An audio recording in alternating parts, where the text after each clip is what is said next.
Hey, Diana, did you know that introverts can make great rainmakers? Marc, that's the dumbest thing you've ever said. Ladies and gentlemen, jurists, and just curious, welcome to the Successful Barrister Podcast. Here you'll learn about marketing, management, and life skills for lawyers that probably won't get you disbarred. Hosted by Marc Whitehead, a seasoned lawyer who remembers when fax machines were cutting edge, and Diana Berry, attorney, COO, and the brains behind the scenes. Together, they are the legal world's most dynamic duo since statutes met regulations. So if you're looking to build a practice, not a prison, you're in the right place. Welcome to the Successful Barrister, where legal legends are made. Hey, everybody. Welcome to the Successful Barrister Podcast, the podcast about marketing, management, and life skills for lawyers that probably won't get you disbarred. I am Marc Whitehead, your host, alongside my co-host, Diana Berry, COO of my law firm. And today we're going to talk about rainmaking for introverts. So this was an interesting topic that we came up with, and it actually, I think, was generated by a Successful Barrister article that I wrote, I think, many years ago. And I can't even remember the title of it, but Diana, you picked it out. So let's talk about that real quick. Well, your article was titled Rainmaking for Introverts, How to Captivate Your Social and Professional Acquaintances to Build Your Practice. Right. Now, I've always said that I'm naturally an introvert, which nobody believes. I certainly do not. And I get it. You know, as the boss, I have to put on this boss face every morning, as I have to flip the switch every morning and be the boss and put my high D on, my extroverted self on. But that's not my natural style. So you took the 16 personalities, or the Myers-Briggs equivalent, the free equivalent to thereof, and it literally said you were an E versus the I in the first four letters. So, I mean, like, that means and you're I have extrovert. no idea what that means. That means you're an extrovert. Okay. Whereas I and the majority of your attorneys are introverts. So I would counter that with the fact that I've taken the DISC profile twice, 5 years apart, and I scored the exact same thing both times 5 years apart. So therefore, I tend to trust it more. And it clearly said that I was more of an introverted personality naturally. I also think you gamed that test. I think you knew what you wanted it to come out as, and you made it so. So I would say that if I was able to game the test twice over a 5-year period and hit the exact same score, either it's true or I'm insanely brilliant. Okay, I think we're going to move on. So we're going to talk. So you think you're an introvert? I do. Naturally. I am naturally introvert. And it's simple. When I'm in a group of people, I prefer to sit back and listen naturally. I don't sit and dominate the conversation. I prefer to take in what other people are giving me and then, give my quick, witty counterpunch when necessary. But you're never going to see me carrying a conversation in a casual setting. I completely disagree. So in our last Atticus, we were in this auditorium type setting. And where did you choose for us to sit? I chose for us to sit right in the middle. Of the middle of the room. Right. So middle row of the middle of the room. So here would be my point to that. Naturally, I would want to sit in the back and not be in the middle of all the hubbub. But I made a conscious decision, and that's, I think, what is confusing you. I constantly make conscious decisions to do things to take me out of my comfort zone because I know I need to. And I think that's kind of the point of the article here, was in order to be in the middle of the action, in order to be a better socializer, a better networker, a better rainmaker in this group of lawyers, I knew I needed to sit in the middle. It's not where I wanted to sit, but I made a conscious decision to step outside of what was comfortable for me to get into the middle of the action because I knew that would be where the best chance of doing exactly what we were there to do, which was to network and, quite frankly, and to rainmake. So, yeah, and how are you defining being a, rainmaker? For purposes of this podcast, giving our listeners some tips to being a successful rainmaker as an introvert, how are you defining rainmaker? So first of all, you need to be relevant to whoever you're in front of, whoever you're trying to connect with. Why do they care about you? Why do they care about what you do? So you need to be relevant to them. You need to be, there was the old adage you hear a million times, you got to, you do business with people you like, you trust. Then you've got to be memorable. They've got to remember you. I mean, people meet hundreds of people a year, probably more than that, depending on how much you get out. So, you have to be memorable. So sometimes memorable is memorable in the moment. Sometimes memorable means that you are persistent, you're consistent, you follow up with people many times over weeks, months, years, to get that whole top of mind awareness. It's not just top of mind awareness. We talk about that all the time, with your client base. You need to keep top of mind awareness, with your professional referral sources as well. So I think we're talking about today being a rainmaker, being referrable, being Yes. memorable for sure, but being referable, helping attorneys, particularly any of those that find themselves as introverts, helping them with some real practical tips that you've developed over the years to become more, to be a rainmaker, more referable. If it wasn't easy for you, I think that you've overcome that obviously successfully, because I didn't pick up on the fact that the whole Atticus thing wasn't your natural style. I did grumble about it a lot, still am, obviously. To be referable, you need to be intentional about what you're doing, and for introverts particularly, because it doesn't come naturally to you. There are some people that just have the gift of gab and just float like a butterfly, sting like a bee, and just can work a room and not even think about it. But for an introvert, that's just not the way it naturally occurs. You actually have to think about it. You have to come up with a plan. You have to be intentional. You have to intentionally think, I need to, number one, figure out how to put myself in the middle of the conversation. Hence, that's why we sit in the middle of the room. That was an intentional act. You have to be inquisitive. You have to try to engage people in a way that, number one, is not offensive, and number two, hopefully will be the opposite of that, be enjoyable for the people you're trying to engage with. Which is, in my mind, it's always like, be prepared with some good questions. That's a great interview tip too. And so, I mean, as a self-proclaimed and firm introvert, I do think that there's something to the dangers of like labels. And so instead of saying I'm an introvert, I'm going to hate this networking event, I think the dangers of self-talk, you just turn that around into something hopefully positive. I can leave in 30 minutes if I want to, or, I can get, find something good out of this, or, I've got this down. So I do think that there is something about like talking to yourself first before you go into a room. So we're going to talk more about some of the 4 tips that you've come up with over the course of your career to help our other fellow introverts in our next segment. Yes, absolutely.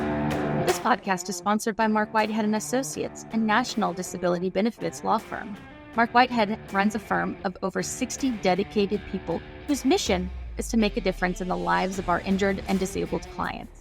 Marc represents disabled claimants in Social Security disability, private disability insurance, and veterans disability claims in all 50 states. Marc Whitehead is double board certified in both Social Security disability law and personal injury trial law. Marc has litigated disability cases in over 40 states and counting, and can help your clients too. Stop throwing your phone calls away. Call Marc Whitehead at 701-VIP-LEAD. That's 701-VIP-LEAD. Or visit our website at disabilitydenials.com. Referral fees are paid in all jurisdictions where it is permitted. Refer us your disability cases today and know that your clients will be in good hands. So we're sitting here talking about rainmaking for introverts. Mm-hmm. I think we left on the thought that introverts really need to focus on being intentional about how they plan on marketing themselves, how they turn themselves into rainmakers, because it's just not going to come naturally. Mm-hmm. So what does that mean for you? What does that look like? How did you do that? Well, first thing, it's know thyself. Mm-hmm. Okay, you have to know what you're working with before you can come up with a plan.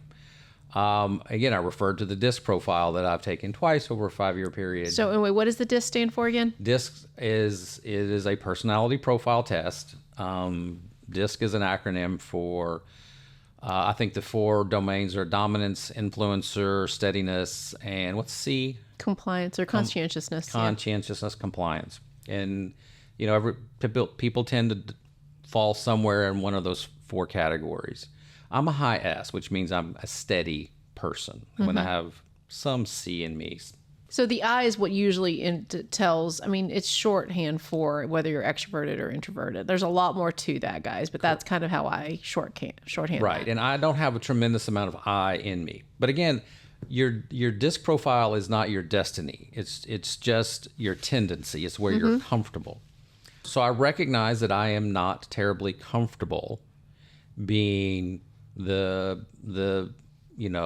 talkative networking type person, the center of conversation. I'm not comfortable there.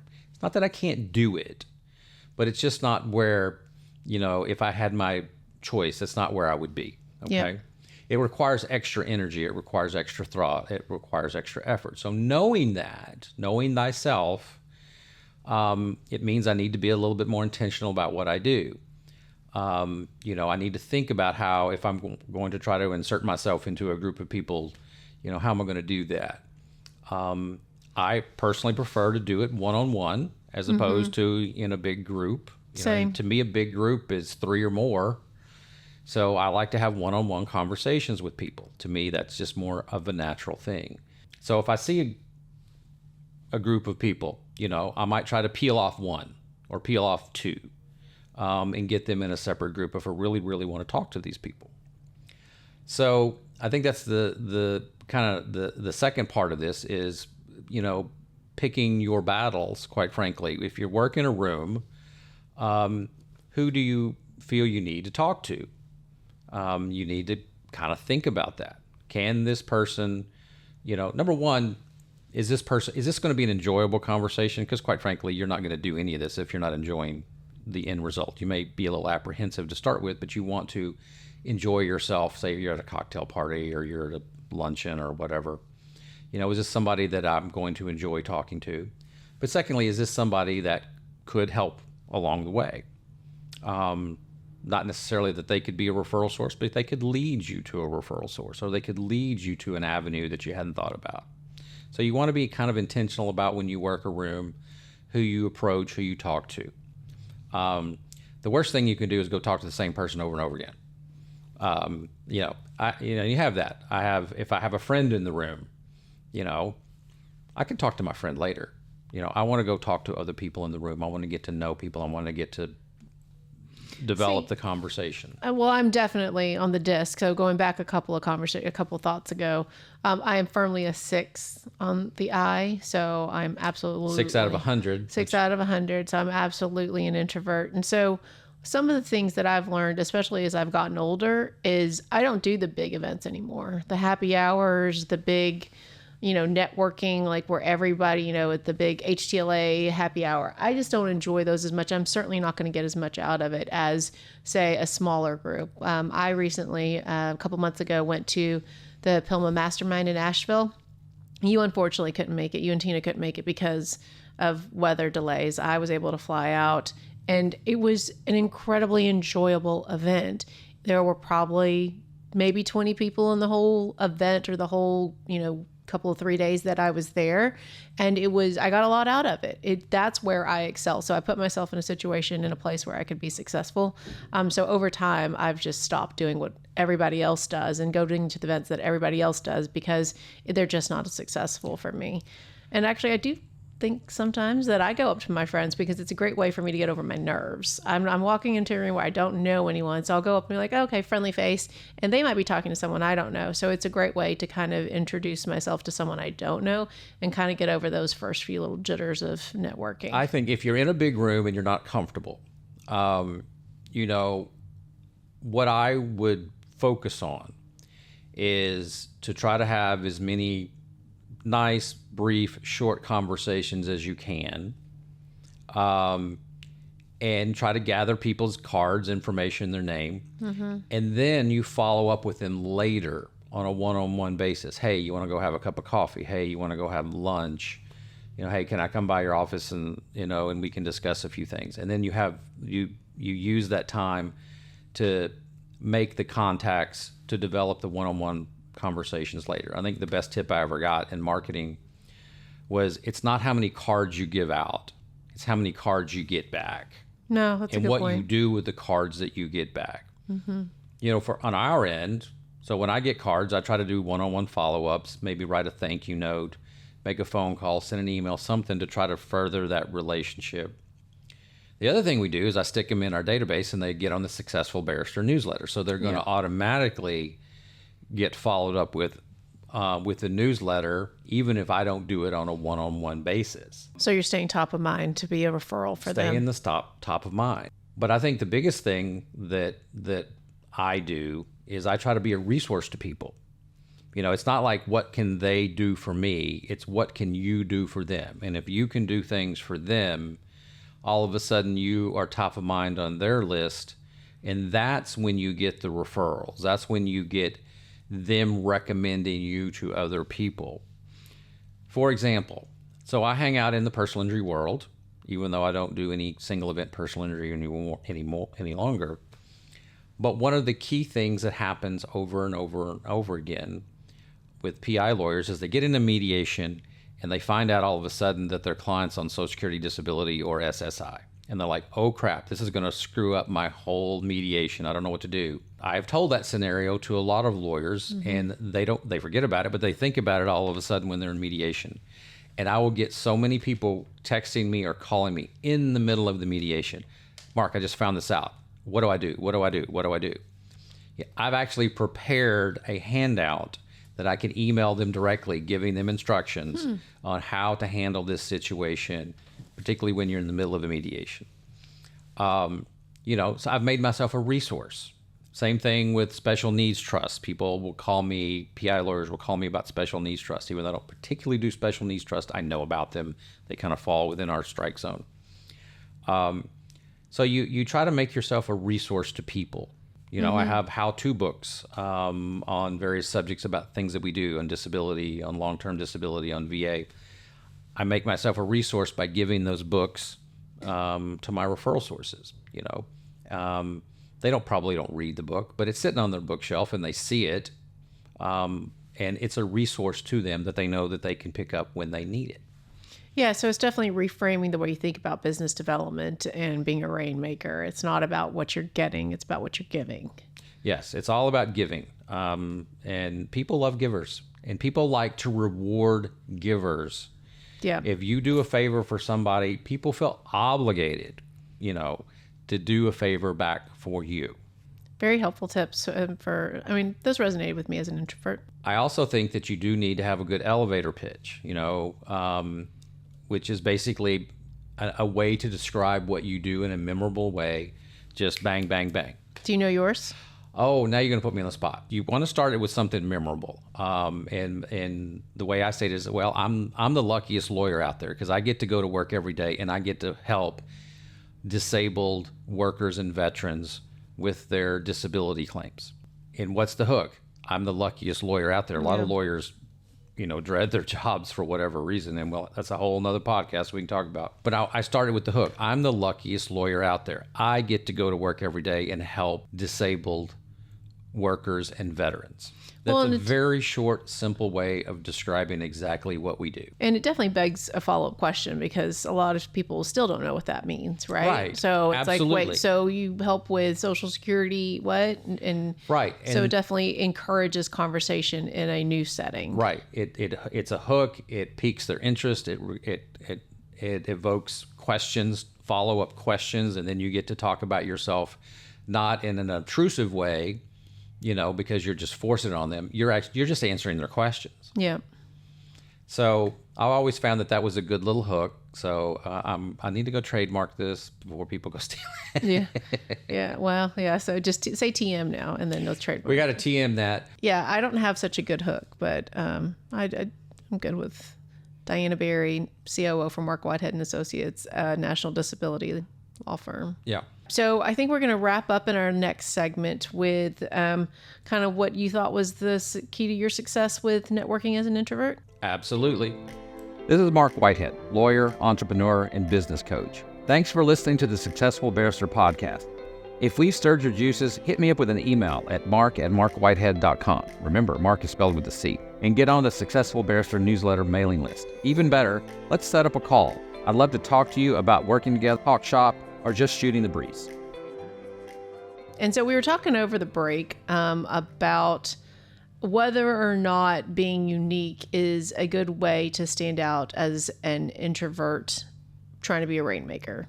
Is that fair? Is that a good? Did I state that correctly? So unique can be a lot of things, okay? You can be unique in what you do. Well, let's start with the thesis. Your thesis is that to be a successful rainmaker, you have to stand out. You have to be, as you've just said, memorable. And one of the best ways to do that is to discuss what makes you unique. Right. Is that correct? Right. So uniqueness can come in different forms. So number one, you could have a unique practice area. Secondly, you could maybe be an expert in a particular practice area, even if your practice area is not all that unique. Or you could have a unique way of delivering client services. Whatever it is, you have to, we talked about the book Traction. Traction was that every person should develop what they call their three uniques. What makes you unique in what you do? What makes you different? Why should I go to you as opposed to somebody else? And despite having so many personal injury attorneys in Houston, you're saying that every single personal injury attorney has three uniques. I'm not saying they have three uniques. I'm saying they need to try to figure out what they are if they can.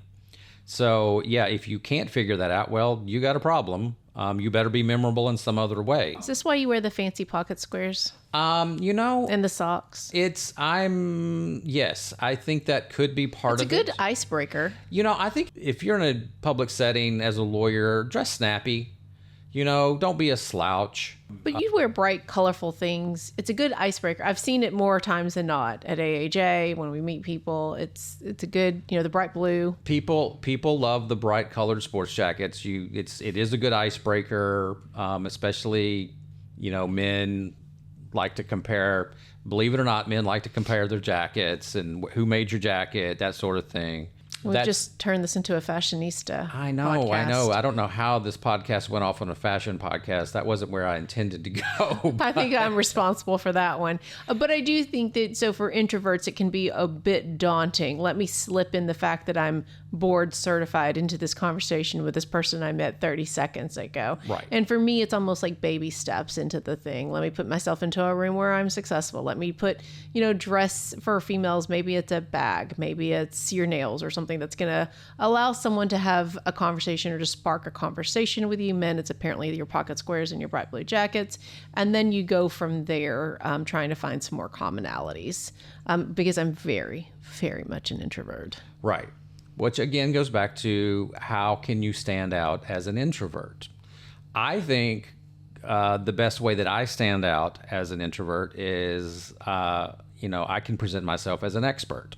Now, I may not be able to present myself as an expert in the first 30 seconds of the conversation, but over time, as you develop the relationship, that it's easy to work in, hey, I'm double board certified, I've written several books on the topic, I speak on the topic, of disability law all the time, and I can start to work those things into the conversation and into the back and forth in the relationship that I'm trying to develop.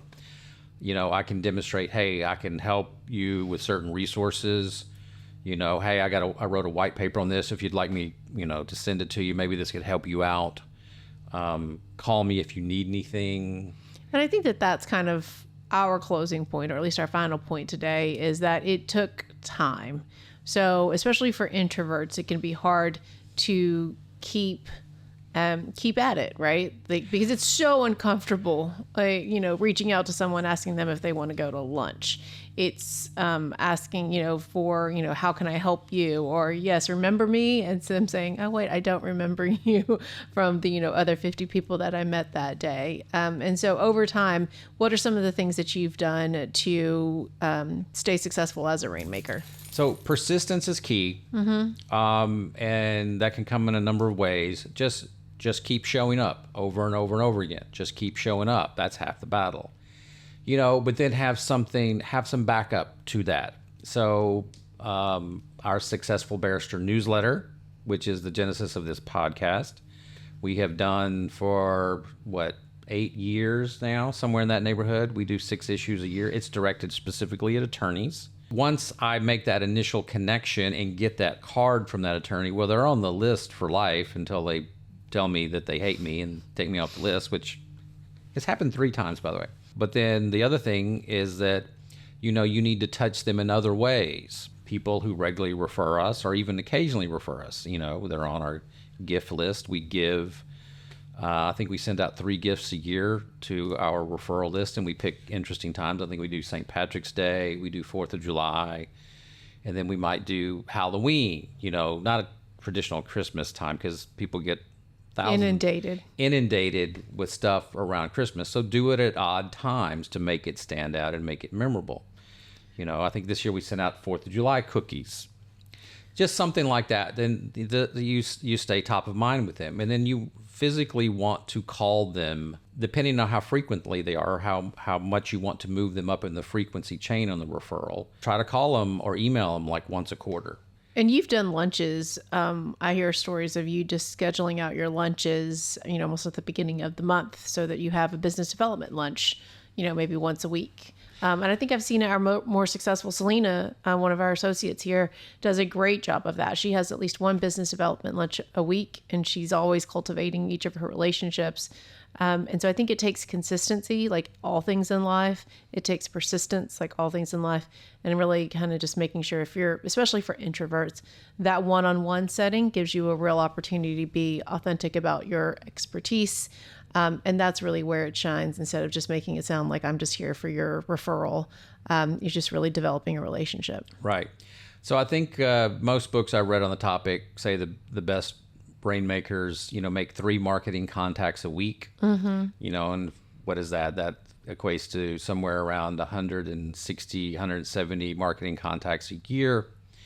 And a marketing contact doesn't have to be a full-blown lunch. The lunches can sometimes sound daunting. I can't do 3. Coffees. I love coffees. But it could be something as simple as a quick phone call, a quick email. Mm-hmm. If you have something very specific, comment. If your referral sources are also friends on social media, if they post something, if they post cute pictures of their kids, write something nice in the comment section.